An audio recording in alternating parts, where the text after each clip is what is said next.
Ever want to explore the Pacific Northwest but you thought it was too expensive? Well, come with me on a 9-day Canadian adventure in the only planned part of this trip, and I'll show you where to stay, what to pay, and where to play. First stop, Whistler Peak Lodge.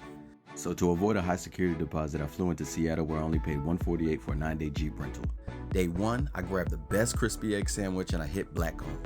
After shaking off some rust, I took the 7th Heaven lift and I started the 45-minute trek up to Blackcomb Glacier. On the way up, I met this cool group from the UK who invited me to join them to ski down to the ice cave. I definitely should have bought some drinks. This was a vibe. Before long, it was time to get going, but not before I touched up on my glade skiing. Day 2, I finally checked out the peak-to-peak gondola and enjoyed the whole day on the Whistler side.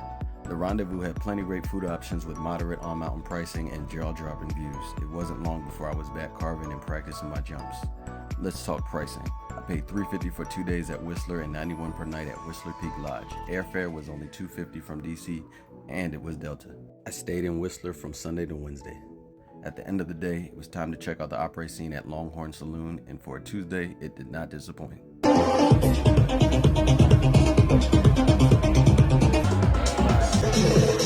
Stay tuned to see where I end up next on my 9-day Canadian adventure.